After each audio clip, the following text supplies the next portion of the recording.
২ বছর প্রেম করে আমরা দুজন ফ্যামিলিকে রাজি করে বিয়ে করেছি। আজকে আমাদের অনেক সুখের সংসার থাকার কথা। কিন্তু সেই জায়গায় আমার শাশুড়ি তাবিজ করার কারণে আমার স্বামীকে তাবিজ করেছেন আমার শাশুড়ি। আমার স্বামী আমাকে দেখতে পারে না। আমার এত চেনা জানা ভালোবাসার একটা মানুষ কিভাবে বদলে গেল আমি সেটা চিন্তা করতেও পারি না। আমার স্বামী কোথায়, কোথায় এখন আমাকে গালিগালাজ করে, আমাকে মারধর করে, আমাকে অনেকবার মেরেছে। কিন্তু এই কয়দিন আগে আমাকে মেরে আমাকে অজ্ঞান করে ফেলেছে। আমি অনেকক্ষণ অজ্ঞান ছিলাম।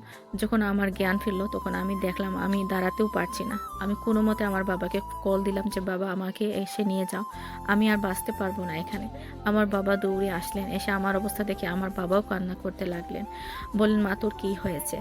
আমিও বললাম, "বাবা আমি জানি না কোনো একটা কারণে যে কোনো একটা সামান্য বিষয় নিয়েও আমাকে মারধর করে। আপনাদেরকে তো আমি শুনাইনি আমার এই অবস্থা।"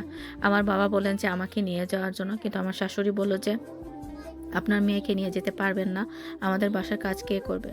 আসসালামু আলাইকুম। আজকে আপনাদের সাথে একটি কষ্টের গল্প শেয়ার করতেছি। একজন বোনের সাথে কি হয়েছিল। সব ভালোবাসার পরিণতি কিন্তু সুন্দর হয় না। এই বোনের গল্পটা থেকে শুনতে পারবেন। দয়া করে আপনারা একটা লাইক দিবেন, কমেন্ট করে আমাকে জানাবেন। আমি বুঝবো কিভাবে যে আপনারা আমার ভিডিওটি শুনছেন। অবশ্যই আমার চ্যানেলটিকে সাবস্ক্রাইব করে রাখবেন, বেল বাটনটি অন করে রাখবেন। আমি অনেক সুন্দর, সুন্দর স্টোরি আপনাদের সাথে শেয়ার করব। আমার বিয়ে হওয়ার পর আমি প্রেগনেন্ট হয়ে যাই। আমার স্বামী আমাকে দেখতেই পারে না। কিছুদিন ভালো ছিল, এরপর থেকে ও কেমন জানি বদলে যায়। সামান্য একটু কথার মধ্যে আমাকে গালাগালি করে। আমার শাশুড়ি আমাকে একদিন ডাক দিয়েছিলেন। আমি বললাম যে, "মা আমি আসতেছি। আমি একটু ব্যস্ত, একটু পরে আসতেছি।" এটা কেন বললাম, আমার স্বামী মারলো আমাকে, অনেক মারলো। তারপর অনেক গালাগালি করতো।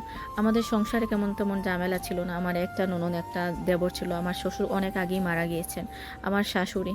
কিন্তু এই আমার শাশুড়িটা সারাক্ষণ আমার স্বামীর অনেক খারাপ কথা বলতো এবং আমার স্বামীকে আমার বিরুদ্ধে লাগাতো যে, "তোর বউ সারাক্ষণ ঘুমিয়ে আছে, আমাকে কাজ করাচ্ছে একা, একা।" কিন্তু আমার স্বামী বাহির থেকে এসে সব কিছু না জেনে আমাকে মারধর করতে লাগলো। কিছুদিন পর আমি টের পেলাম যে উনার মধ্যে একটা চেঞ্জ এসেছে, যে উনি আমাকে দেখলেই কেমন এক খিটখিটে মেজাজের হয়ে যান। আমার কাছে আসতে চান না। এদিকে আমার বাচ্চাটাও হয়ে যায়। আমার বাচ্চাটা হওয়ার পর আরও সমস্যাটা বাড়তে লাগলো। তখন আমি বুঝতে পারছিলাম না যে আমি কি করব।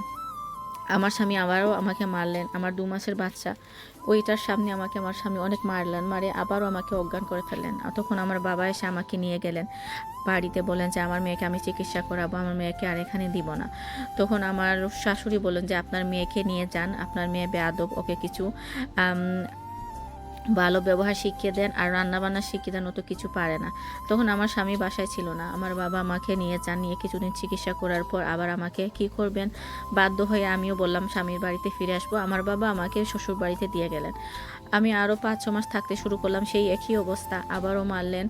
এত মার মারলেন যে আমার দেবরটা অনেক ভালো ছিল। আমার শাশুড়িকে গিয়ে বলল যে, "আম্মা জলদি যা, ভাইয়া ভাবিকে মেরে ফেলবে যেভাবে মারতেছে।" তখন আমি অবাক গেলাম। আমার শাশুড়ি বলতেছে, "মারুক, বেয়াদব একটা মেয়ে, ওর প্রাপের প্রায়শ্চিত্ত পাচ্ছে, ওকে শিক্ষা দিতেছে আমার ছেলে।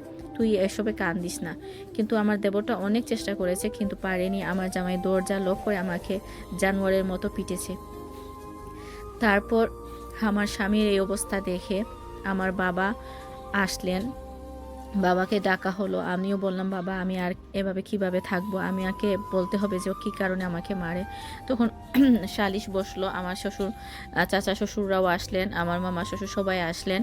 সবাই বসে যে বললেন যে, "আপনার মেয়েকে কিছুদিনের জন্য বাড়িতে নিয়ে যান, ওকে রেখে দেন, আমরা দেখি ব্যবস্থাটা কী করতে পারি।" আমার স্বামীর কমপ্লেন হচ্ছে আমি নাকি তর্ক করি, আমি নাকি ওনার কথা শুনি না, ওনাকে আমার আর ভালো লাগে না, আমি নাকি ওনাকে দেখলেই খিটখিটে মেজাজে হয়ে যায়।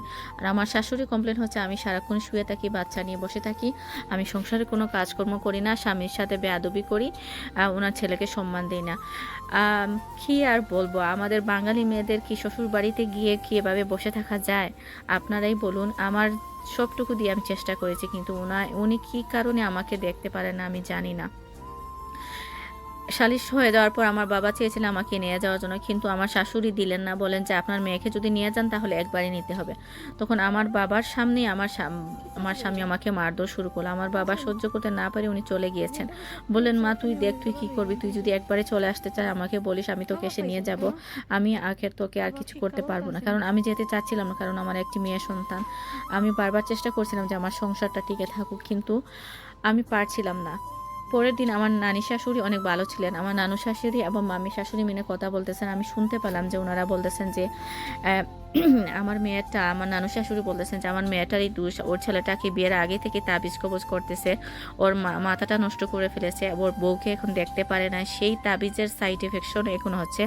মানে এখনও ওইটা করতেছেন উনি। এখনও উনি চেষ্টা করতেছেন ওনার ছেলেকে উনার মায়ের কথা শুনবে, মায়ের কন্ট্রোলে থাকার জন্য, যাতে আমাদের স্বামী স্ত্রীর মধ্যে ভালোবাসার সম্পর্ক না হয়, সেজন্য সেটা উনি তাবিজ করেছেন। আমি শুনে তো অবাক হয়ে গেলাম যে একজন মা কিভাবে পারে ওর ছেলের সংসারটা নষ্ট করে দিতে। আমি যদি চলেও যাই ওনার ছেলের কি হবে? ওনার ছেলে তো আমাকে ভালোবেসে বিয়ে করেছিল। এটাই কি আমার অপরাধ? সেই অপরাধের কারণে উনি তাবিজ করে ওনার ছেলেটার মাথাটা নষ্ট করে দিলেন। আমি নিজেও বুঝতে পারছিলাম যে আমার স্বামীর কিছু একটা আছে, মানে অদ্ভুত একটা আচরণ করত। সবকিছু ঠিক আছে, কিন্তু আমার কাছে আসলেই ওর সব সমস্যা। আমাকে দেখতেই পারতো না। ও ঠান্ডার দিনে অনেক ঘামতো। ওর শরীরে পানি বেয়ে পড়তো। ওর কোনো খাতা লাগতো না বা কোনো কম্বল, ব্ল্যাঙ্কেট ওর লাগতো না। ওর এত গরম লাগতো। ওর চোখ দুটো লাল হয়ে যেত। মানে ও অস্বাভাবিক আচরণ করতো। আর শুধুই বলতো, "তোমাকে আমার ভালো লাগে না। তুমি আমার জীবন থেকে চলে যাও।" মানে এরকম একটা আম আচরণ করতো। আমি আসলে সেটা শুনে আমি কি করব আমি জানি না। তখন আমাকে আবারও মারা হয়। একই অবস্থা বাধ্য হয়ে আমার বাবা এসে বললেন যে, "মা, তুই আমাদের সাথে সম্পর্ক রাখবি, না হয় তোর স্বামীর সাথে।" তখন আমি বাধ্য হয়ে আমার বাবার সাথে চলে আসি। কারণ আমার কোনো উপায় ছিল না। আমার বাবা ১ মাস আমাকে হসপিটালে রেখে আবার চিকিৎসা করান। আমার শরীরে এতটুকু জখম ছিল। আমি ১ মাসের মধ্যে আমার স্বামী আমার সাথে কোনো যোগাযোগ করেনি। আমি অনেক চেষ্টা করেছি, ও আমাকে ব্লক মেরে রেখে দিয়েছে। আমার সাথে কথা বলে না। আজকে দেখতে, দেখতে আমার মেয়েটার ২ বছর বয়স হয়ে গেছে। আজকে ১ বছর থেকে আমি আমার বাবার বাড়িতে পড়ে আছি। আমার স্বামী এখনো আমাকে একটা কলও দেয়নি। এমনকি শ্বশুর বাড়ি থেকে কেউ আসেনি আমার মেয়েটাকে দেখতে। আমি এখন কি করব? আমার বাবার বাড়ি থেকে সবাই বলতেছে ওকে ডিভোর্স দিয়ে দেওয়ার জন্য। কিন্তু আমি কি করব আমি কিছু বুঝতে পারতেছি না। সবাই আমার জন্য দোয়া করবেন। আমার ভালোবাসার মানুষটাকে যেন আমি ফিরে পাই। না হয় আমি ওকে ডিভোর্স দিয়ে দিব, কি আমাকে কমেন্ট করে জানাবেন। আমি আসলে বুঝতে পারি না আমি কি করব। এত অসহ্য একটা জীবন আমার হয়ে গেছে। আমার কি অপরাধ ছিল? আমি একজন মানুষকে মন থেকে ভালোবেসেছি। সেটার কারণে আমার শাশুড়ি আমার জীবনটাকে নষ্ট করে দিলেন। তো গল্পটি এখানেও শেষ হচ্ছে। ভাই ও বন্ধুরা, আপনারা যদি গল্পটি প্রথম থেকে শেষ পর্যন্ত শুনে থাকেন, দয়া করে কমেন্ট করে আমাকে জানাবেন। পরবর্তী ভিডিও দেখার আমন্ত্রণ জানিয়ে আপনাদের এখানেই শেষ করতেছি। আল্লাহ হাফিজ, সবাইকে ভালো থাকবেন।